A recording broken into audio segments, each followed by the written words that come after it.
UP विधानसभा चुनाव को कुछ ही दिन बाकी रह गए हैं।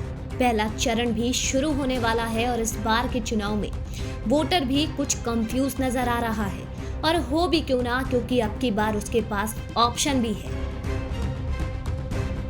एक और बीजेपी तो दूसरी ओर सपा, कहीं हिंदू मुस्लिम तो कहीं विकास के मुद्दों पर बात। लेकिन राजनीतिक दलों जो कि एक कुशल शेफ के तरीके से काम कर रहे हैं, वो यूपी के वोटर्स को मुर्गा बनाने की फिराक में लग रहे हैं। लेकिन इस बीच मुर्गा बनेगा कौन, ये तो समय ही बताएगा।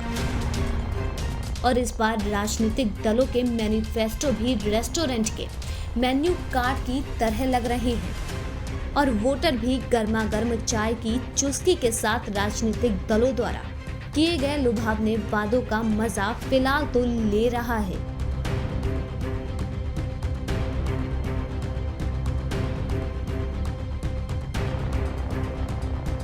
सत्ता की कुर्सी पर जाने के लिए विभिन्न पार्टियों के लिए लंबा सफर तय करना पड़ रहा है, जिसकी डगर आसान नहीं दिख रही है। चाहे सपा हो, बीजेपी हो या कांग्रेस हो, बीजेपी दोबारा सत्ता हासिल करने के लिए हिंदुत्व पर जोर दे रही है, तो वहीं सपा भी लोक लुभावने वादों के साथ मैदान में उतरी है। इसी बीच कांग्रेस भी अब पीछे नहीं है। कांग्रेस ने भी युवाओं के लिए एक बड़ा दांव खेला है और युवाओं के लिए रोजगार के लिए कई लोक लुभावने वादे किए हैं। वहीं बीजेपी की बात करें तो कोरोना काल की दूसरी लहर में जो लोगों ने अपनी जान गंवाई, उन पर मरहम की जगह हिंदू मुस्लिम की राजनीति को तूल देने की कोशिश कर रही है। कभी जिन्ना तो कभी पाकिस्तान को लेकर मुद्दा बना रही है। इतना ही नहीं, कैराना को लेकर बीजेपी अब अपनी छवि को दरबारे खास और दरबारे आम कर रही है, जिसके चलते अमित शाह भी कुछ दिन पहले ही कैराना गए और पलायन करने वालों से मुलाकात की है। अब इसी बीच बीजेपी ने कांटा तो जरूर फेंका है। इस कांटे में मछली फंसती है या नहीं, ये तो वक्त बताएगा। लेकिन वो इसके बाद की बात है कि पकड़ी गई मछली जो जल की रानी थी, वो तली कैसे जाएगी और परोसी कैसे जाएगी। 5 साल सत्ता से बाहर रहने के बाद अब सपा अपने छोटे छोटे दलों के साथ मिलकर सत्ता को हासिल करने के लिए जी जान से मैदान में जुटी हुई है। इसके साथ ही MY समीकरण यानी मुस्लिम और यादव के जरिए सपा अपने वोट बैंक के साथ पिछड़ों को भी साथ लेकर चल रही है। वहीं बात करें सपा की, तो सपा पहले भी कई चुनाव जीत चुकी है और सत्ता का सुख भोग चुकी है। इसके साथ ही सपा यूपी के तो हर स्वाद को जानती है और कोशिश कर रही है कि वो वोटर को स्वाद के मुताबिक सभी मसालों के मिश्रण के साथ वादे परोसे। वो कहते हैं ना, दूध का जला छाछ भी फूक फूक कर पीता है। उसी तरह सपा भी अपने ट्रेडिशन वोटर के साथ नए वोटर को रिझाने के लिए लस्सी में मक्खन की मिकदार का भी ध्यान रख रही है। अब पेड़े और मक्खन मारकर लस्सी पीने के बाद लंबी नींद कौन सोएगा, ये तो अभी वक्त ही बताएगा। पिछले चुनाव में 22.2% वोट का अधिकार जमाने के बाद अब बसपा भी वोटर का खास ख्याल रख रही है।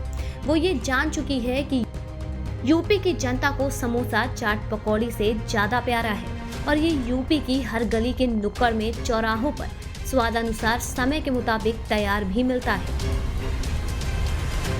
और शायद यही कारण है कि बसपा ने अभी तक पूरे पत्ते नहीं खोले हैं। सियासी गलियों में ये भी अटकलें लगाई जा रही हैं कि बसपा सुप्रीमो बीजेपी का साथ दे सकती हैं।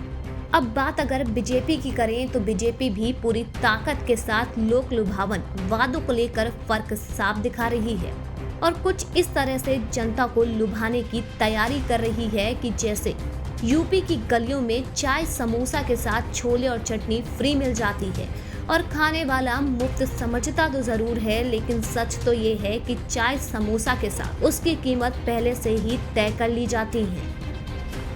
अब इसके आगे की बात करें तो बीजेपी और वोटर का साथ तो काला जाम जैसा है, जिसमें काला जाम भी है और चाशनी भी। लेकिन बीजेपी का काला जाम अब मुस्लिमों और पिछड़ा वर्ग के वोटरों ने थोड़ा फीका भी कर दिया है। लेकिन बीजेपी को गंगा यमुना पार कराने के लिए अब निषाद की नाव मिल गई है, जो काला जाम के साथ पूरी सब्जी घाट के किनारे खाने का स्वाद भी जानती है। लेकिन इस बात का ध्यान रखना बेहद जरूरी है कि काला जाम को चाशनी के साथ परोसने के लिए किस प्लेट का सही उपयोग होगा। चम्मच देना जरूरी होगा या ठंडा करके ऐसे ही कटक लिया जाएगा। अब बात यूपी के पहले दौर की वोटिंग की। पहले चरण में सभी सीटें वेस्ट यूपी की हैं। ये वो इलाका है जिसे जाट लैंड भी कहा जाता है, क्योंकि जाट यहाँ पर बड़ी तादाद में है। मुजफ्फरनगर दंगों के बाद वेस्ट यूपी के जाट वोटर लगातार 3 चुनावों में खुलकर बीजेपी का साथ दे चुके हैं, लेकिन इस बार चुनाव कुछ अलग हालात में हो रहे हैं। 1 साल तक किसानों का आंदोलन चला, जिसकी वजह से जाट वोटर बीजेपी से नाराज बताए जा रहे हैं। दूसरी तरफ राष्ट्रीय लोकदल समाजवादी पार्टी के साथ है। किसान अनाज चुगाना तो जानते हैं, लेकिन किसानों को अब ये समझना होगा कि मिट्टी से निकाले गए आलू को जनाबे आली का रुतबा तभी मिलता है जब वो समोसे के अंदर होता है।